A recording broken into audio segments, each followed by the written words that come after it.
Donc la Guyane, c'est une superficie globalement 5e de France. C'est quand même le 3e rang mondial en eau douce. Énormément de pluie mensuelle avec forte variabilité annuelle, interannuelle. Bon, tout le monde connaît un petit peu ça.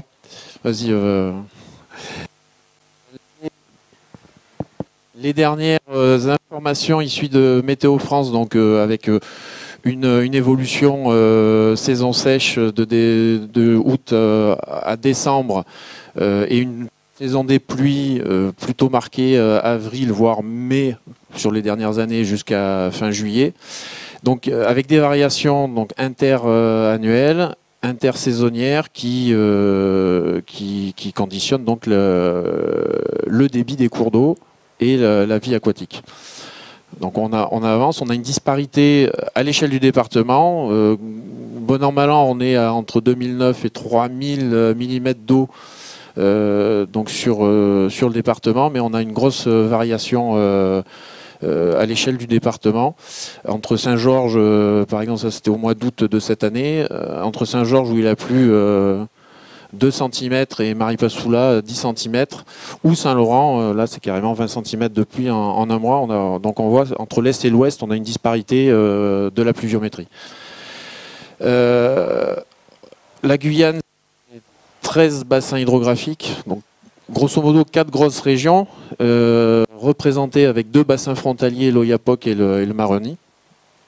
Et également des fleuves centraux, donc l'Amana, l'Organabo, Sinnamary, Kourou, la rivière de Cayenne, le Mahuri, la Proague.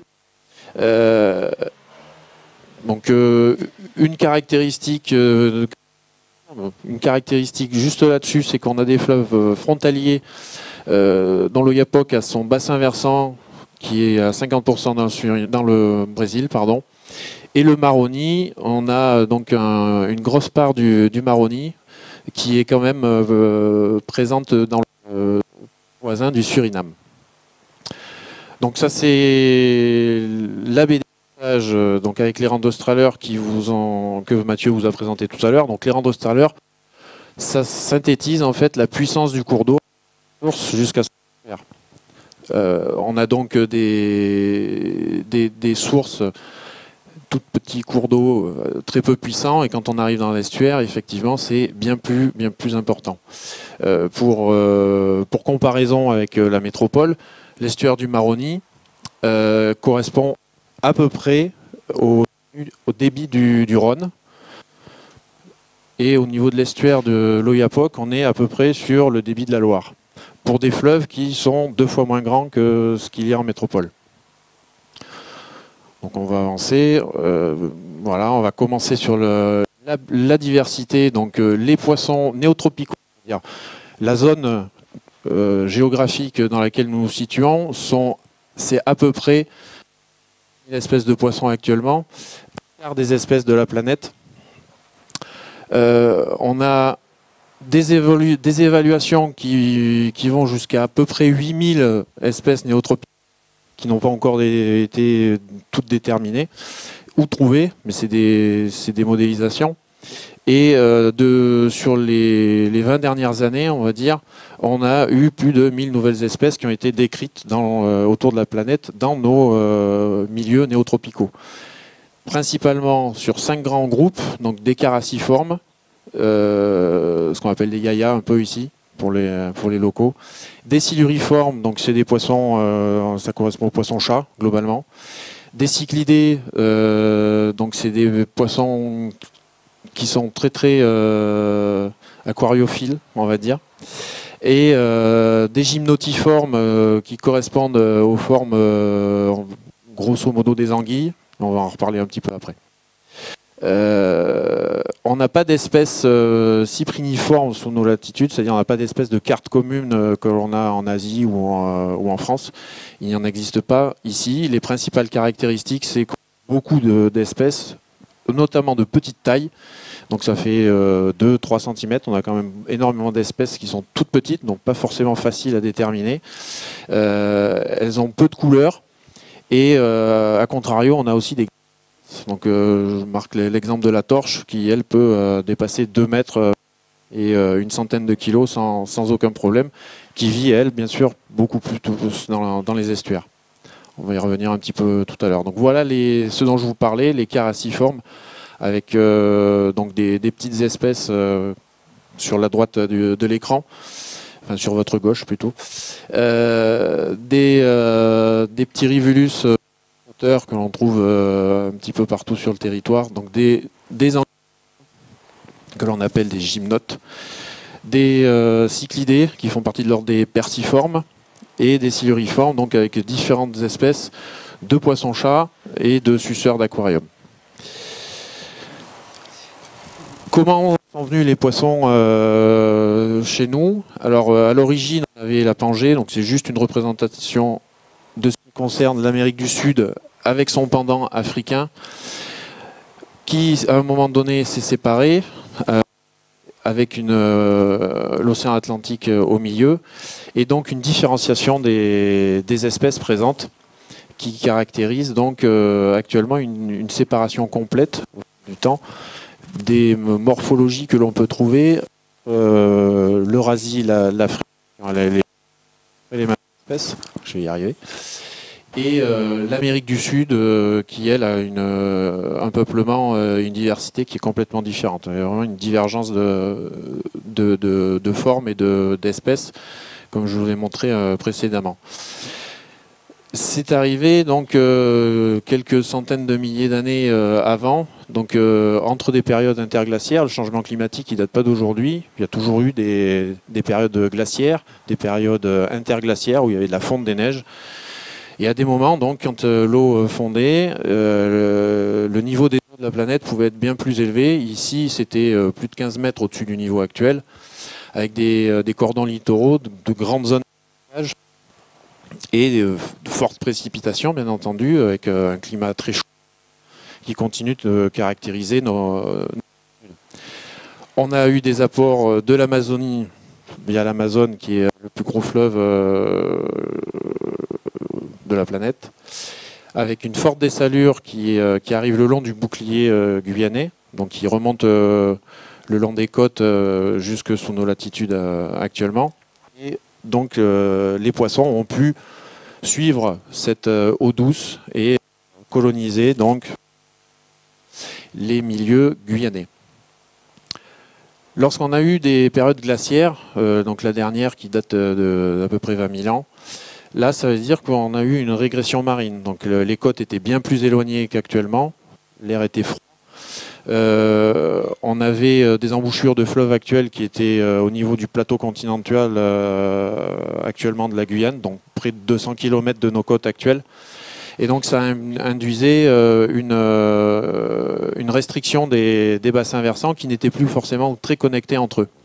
Donc voilà, un réseau hydrographique étriqué avec des petits fleuves qui actuellement, au début vous avez vu la petite rivière de Cayenne ou la Macouria qui n'existait plus du tout à l'époque. Donc ça a amené une dispersion qui a été ralentie, voire inexistante.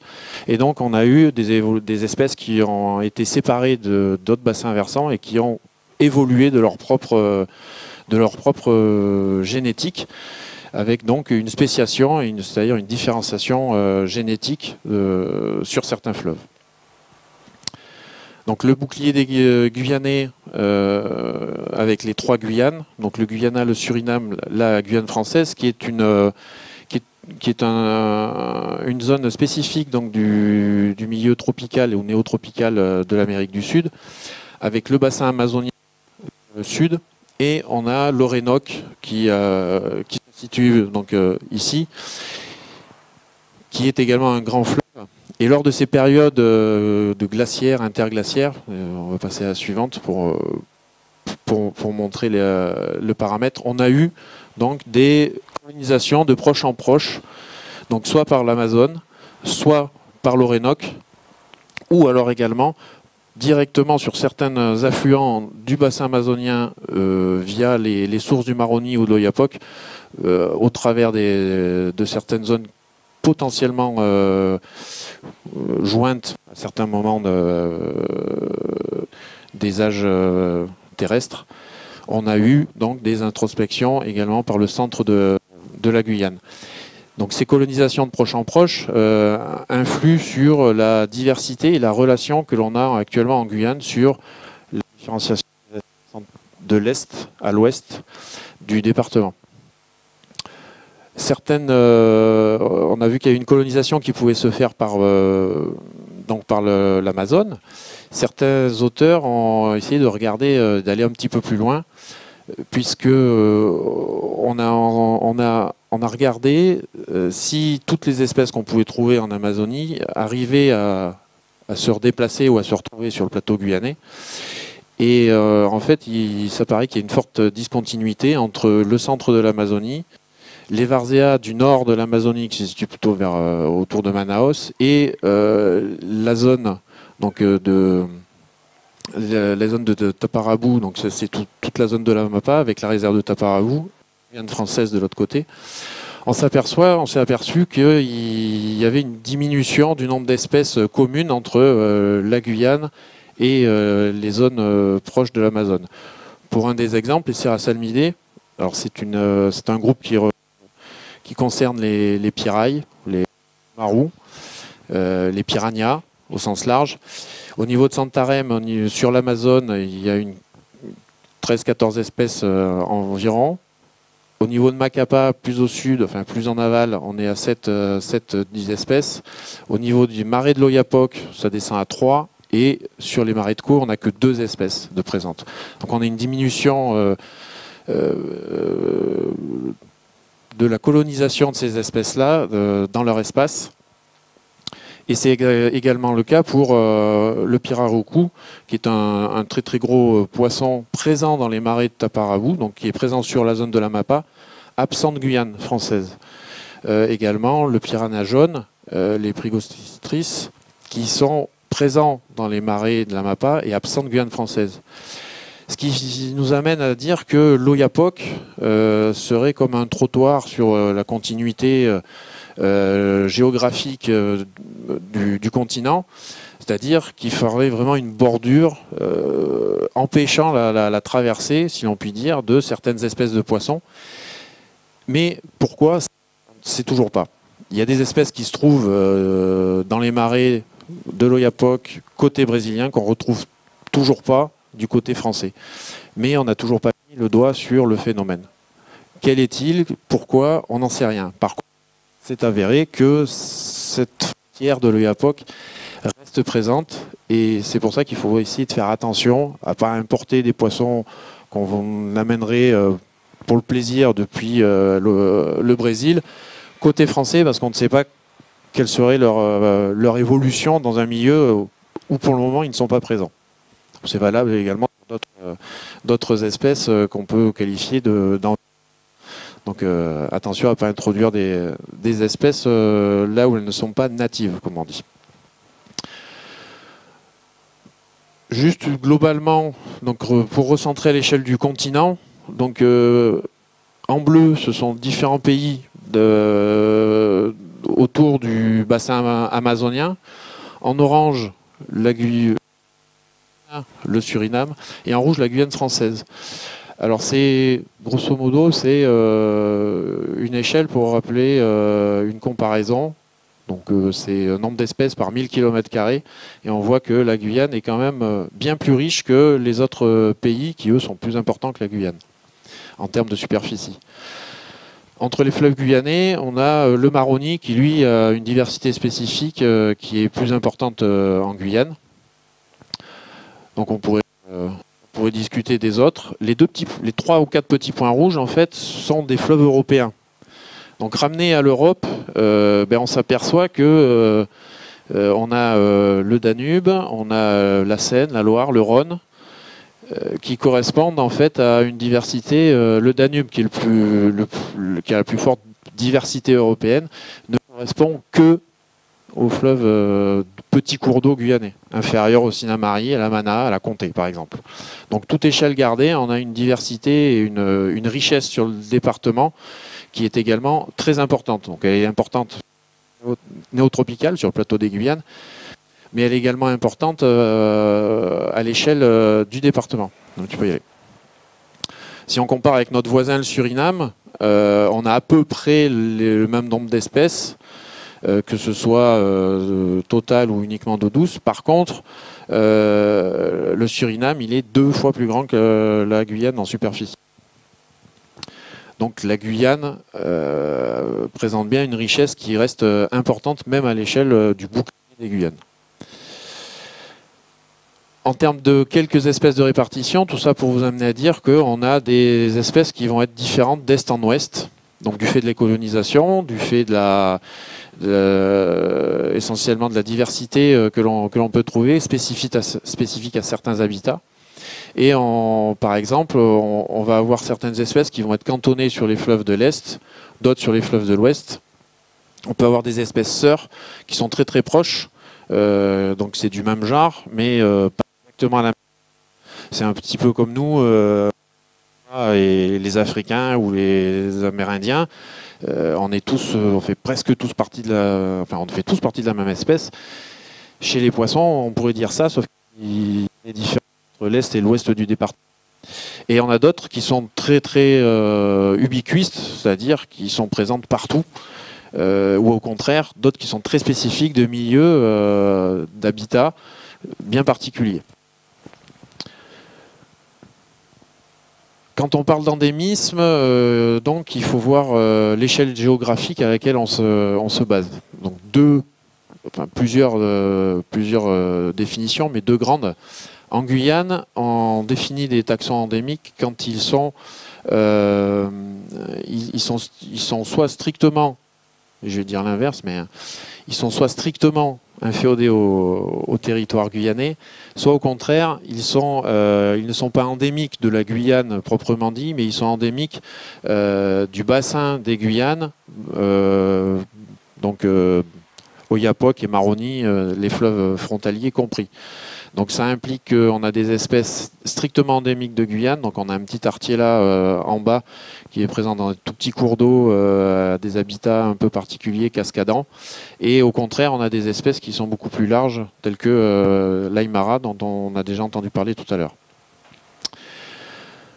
Donc grosso modo, ça reprend un schéma spécifiquement sur la Guyane avec les diversités spécifiques au sein des fleuves guyanais, et on montre principalement les fleuves, les plus grands fleuves, donc transfrontalier Maroni, Oyapock ou Mana à Prague, qui ont un nombre d'espèces endémiques qui est plus important que les fleuves du centre, mais qui eux sont beaucoup.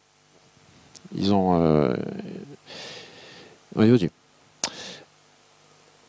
Dernièrement, une évolution statutaire sur les poissons, c'est-à-dire la liste rouge, création des listes rouges. Donc ça, ce sont des listes qui sont émises au niveau mondial, qui ont été mises en place sur sur les poissons, mais également sur les mammifères, les oiseaux, les batraciens. Et au niveau pourquoi on fait ça? Pour avoir des informations qui vont être soit en danger, soit en action, soit déjà disparues, ce qui donne des niveaux d'alerte sur les territoires quand on fait des investigations, notamment sur des aires protégées, sur des zones, chaque fois qu'il y a des études d'impact.